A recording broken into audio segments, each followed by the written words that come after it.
We just don't let things get to us, you know, and we just make it happen no matter what. This is everybody from Headstrong Fit. We got their entire freaking coaching staff here basically to take us through a seminar today on how to find imbalances within your athletes and then fix those things. And we went over a couple main things today, and that was an oblique opener and like hinge dynamics, but also a lot of breathing stuff. First of all, let's start off with names and kind of what you guys do at the gym. Body, I manage all 3 locations, so I'm bouncing around a lot. I do coach, and then I run our fundamentals class. My name's Robby. I'm the owner of Headstrong Fit.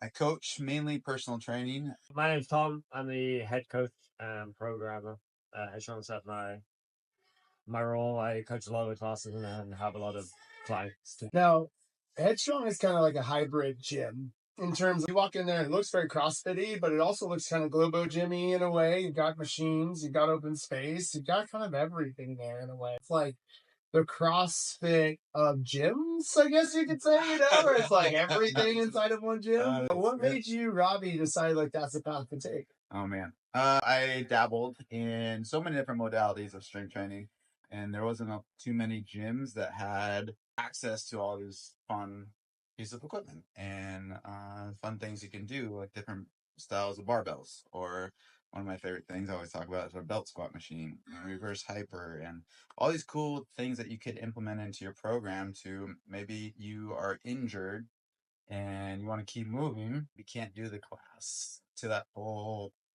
intensity that you want, but we got a couple things over here on the side. Also, people don't want to hear us yap so much about our nerdy fitnessy stuff and the whole open gym that they want to focus on their own program. So you give them the autonomy to be able to do whatever it is they need just to stay in shape, right? One of the things that we went into today, and Tom, you kind of covered this, was the idea of internal tension.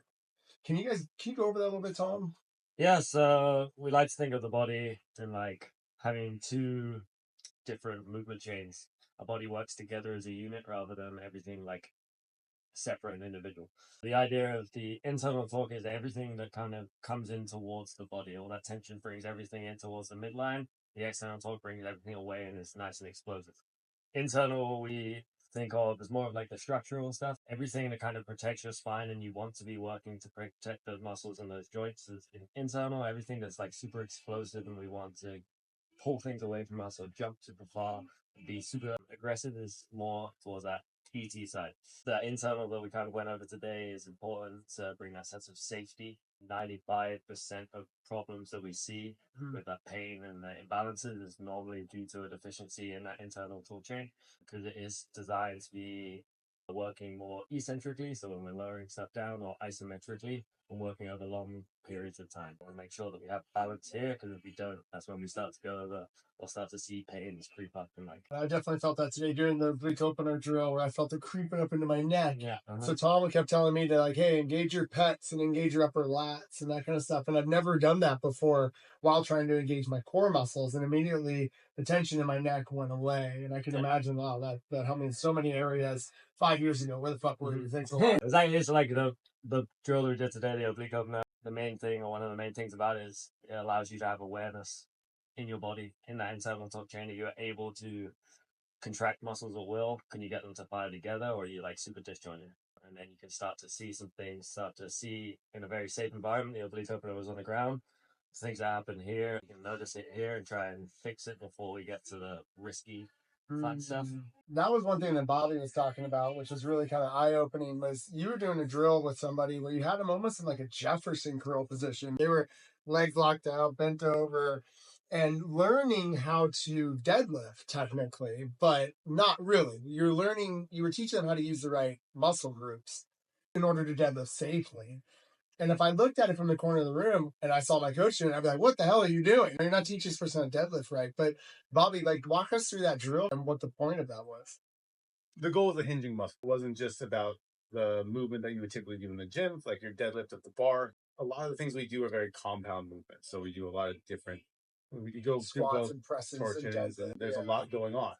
But the deficiency comes from what people can feel, and their, like Tom says, the ability to create tension. And if we're missing a link in that chain, we're going to displace and we're going to go to something else. When people think, oh, I'm feeling my glutes, is that the glute max or the glute med? There's different parts of every muscle that might fire on. Almost by taking the back out of the equation and just focusing on the glutes and the... It's definitely, I like to back it up and be like, this is an accessory for someone to feel what this is, what's supposed to fire. And as coaches, we can also see, that weak link. So like we had, I don't know the guy's name, but he felt his hamstrings. He didn't feel his glutes too much on at first on there.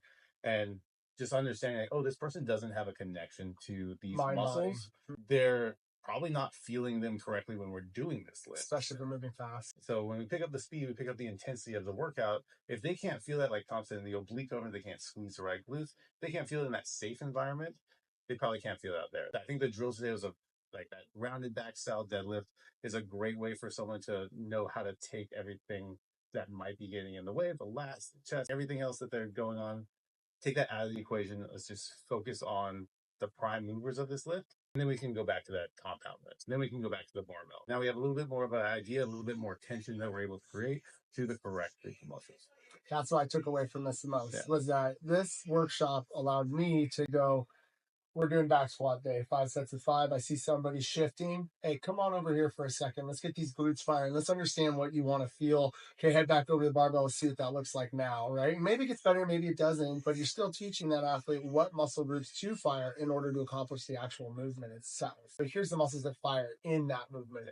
And realistically, when we do it, it is very during the warm-up because we're not going to stop you in the middle. If it's something that they're going to get injured doing, we might stop you and pull you off and be like, hey, you're not ready for this right now. I need you to go. But ideally, you've already done this beforehand and set them up knowing what to do. That's why like the oblique over is very warm-up driven. Hey, let's start firing something up that's probably not turned on right now, and then you'll be safe. And if you guys are looking for a really cool workshop to have at your gym, I highly suggest hiring these guys right here. It was about an hour and a half that we went through on how to see imbalances and hopefully help fix those things in your CrossFit athlete. Thanks for coming today, you guys. I really appreciate you, and I think that the coaches and the Coach Academy got a lot out of it. Get out of here. Go eat some food.